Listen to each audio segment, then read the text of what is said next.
Hello, everybody. Welcome to a pen review. Boy, has it been a while since I've done one of these.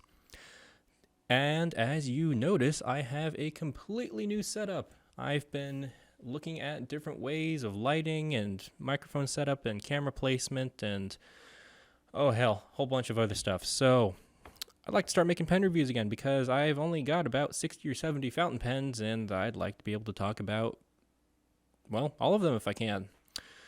So today we'll be focusing on this beauty right here. This is a Parker. Actually, I'm sorry, is it Parker? I'm sorry, it's a Waterman.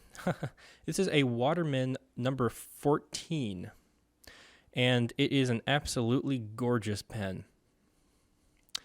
The patent date on it is from 1898. However, I suspect that it was made probably around the turn of the century, probably around 1900, 1901 to maybe before 1906. That's my guess. This style of pen was very common up until about the 1920s when the hard rubber pens and celluloid pens, let me show you for an example. So this is a Waterman 52 from about around the 1920s, the mid to late 1920s. And let's see if I have any. They began to go into pens and whatnot, began to go into this kind of style of pens from this point on. This is a Parker Duofold from around the 1930s, 1939. I've discussed this one. This is a toothbrush, but we're not focusing on that pen today. We're focusing on this guy. And let me actually zoom in a little bit just to really show you how beautiful this pen is. Here we go. Oops, there it is. Oh.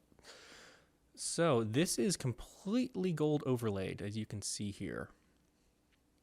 It is absolutely gorgeous. And there's nothing on the top. Oops, there we go. Nothing on the top right there. Just a matte mirror, or not matte, just a mirror finish on the cap. That little hole is a breather hole. That's to prevent the pen from drawing a vacuum when you closed it. And if you look right here, there we go. I'm trying to figure out the camera. Here we go. Let me zoom in. Oops. Zoom in just a little bit right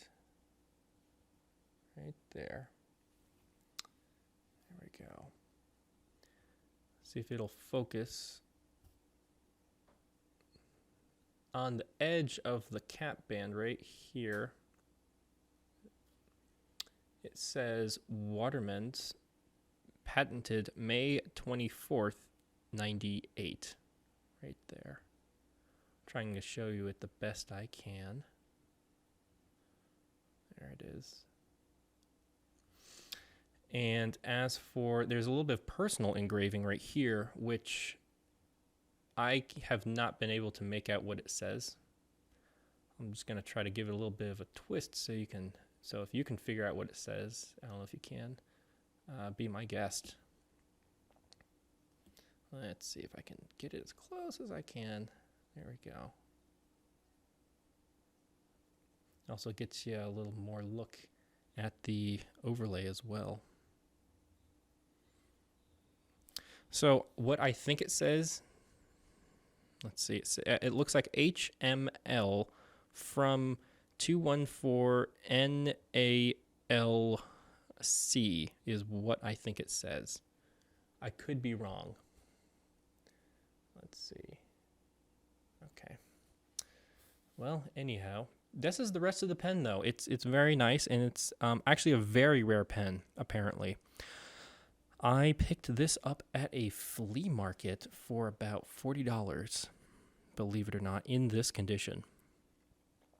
The only restoration I have done in this pen was simply go over it with a polishing cloth just to clean up some of the gold, which basically, yeah, just removes some of the grunge, and that is pretty much it.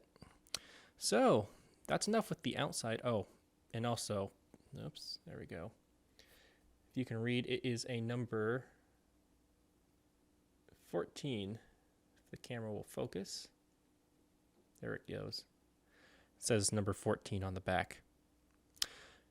A little side note for Waterman pens, the first digit, which is the 1, represents that it is a cone cap or a slip cap, and the last digit of the code represents the nib size. And this came with a number 4 size nib. Let me zoom out again so we can get more overview. Here we go. Though, what's interesting is once I pop the nib open, you'll notice something. It's a big nib. This is actually a number 5 size nib. Let me see if I can zoom in to that. There we go. Give it a sec. Let's see if it'll focus.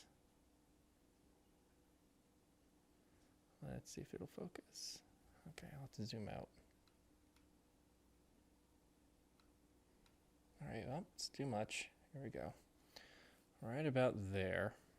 Where is it? There it is.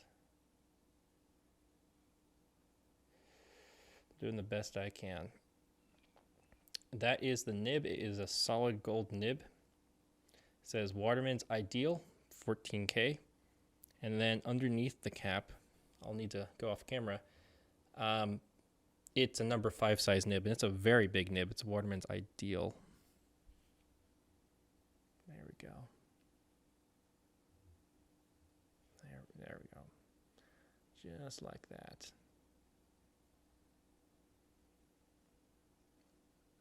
And it's a very nice writer. It also posts. Let me get out here again. It posts, and it's a very big pen. Very, very big pen indeed. Now, there was a story about this pen a little bit, what we're guessing. This originally came with a number 4 size nib because, as I said before, the last digit is supposed to represent the nib size. And in that case, this is supposed to, well, have a number 4 size nib. But the big but is that we're guessing because this pen is so ornate, we're guessing a family member wrote with this quite a lot, and in the family that this pen belonged to, they wanted to keep the pen and to writing use, and they probably went to the Waterman factory to have the nib replaced back when they were making these nibs. So we're guessing, at least I'm guessing, is that this pen was slapped on with a number 5 size nib from Waterman, Waterman themselves, before the 1930s, when they started discontinuing these types of nibs and started going for the more rigid gold nibs.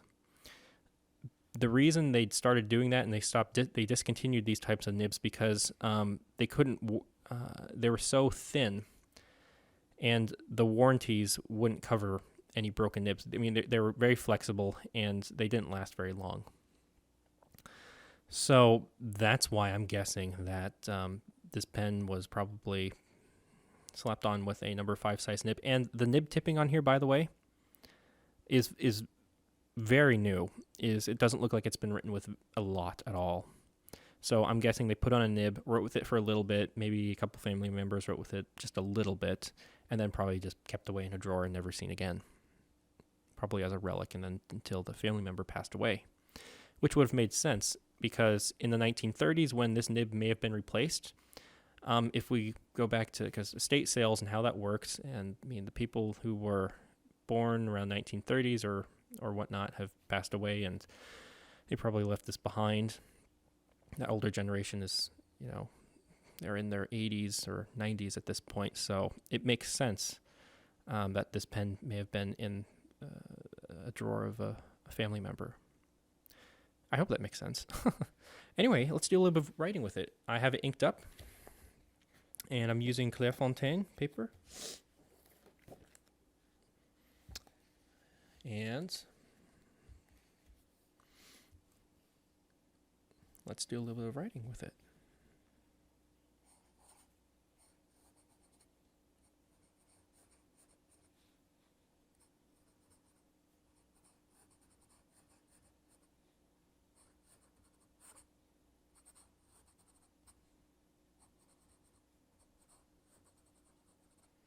Very nice writer indeed. Yep, didn't catch all that on camera. Yeah, it does leak a little bit, but it's because this has not been tightened all the way. So let's go ahead and fix that. That's what you're going to get. By the way, this is an eyedropper filler. The flex on here is very nice. It's not a super flex though, but it's enough flex for it to be, well, flexible to get nice line variation.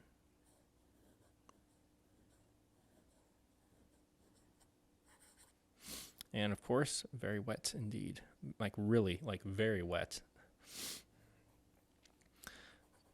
I've tried writing a little bit of music with it. It's okay. I mean, it definitely has a lot of character, but I would not, spend too much time writing music. And I have noticed that this pen, and this is just a design of eyedroppers and old pens in general. They do tend to dump out a bunch of ink, or sneeze, as I like to call it, on you at random points. Like big giant drop of ink will just fall out of the nib and just land on the paper, and you'd have to blot it. So that's just kind of the things and quirks you'll have to deal with really most vintage pens. But this is a absolutely gorgeous pen, and these are, when I was talking about it being rare, this pattern is not seen a lot on pens, especially made by Waterman. You'll see this pattern in particular. I don't know what kind of filigree pattern this is, but what I read is this pattern is common, quote unquote, on the barrel, and sometimes, but not usually the cap. To have it on both the barrel and the cap is very uncommon. So I'm very happy with this pen, and these can sell upwards of $2,000. So I call that a score for me. And it's just a very lovely pen to have in my collection. Well, that's going to do it for me for today. Thank you very much for listening, and welcome back to the new fountain pen series. I'll be doing a little bit more videos with this setup. Again, thank you all very much for watching. Do subscribe if you want to follow me on Twitter. You can follow me at TrebleWoofer and see what I'm up to. Again, thank you all very much for watching, and I'll see you next time.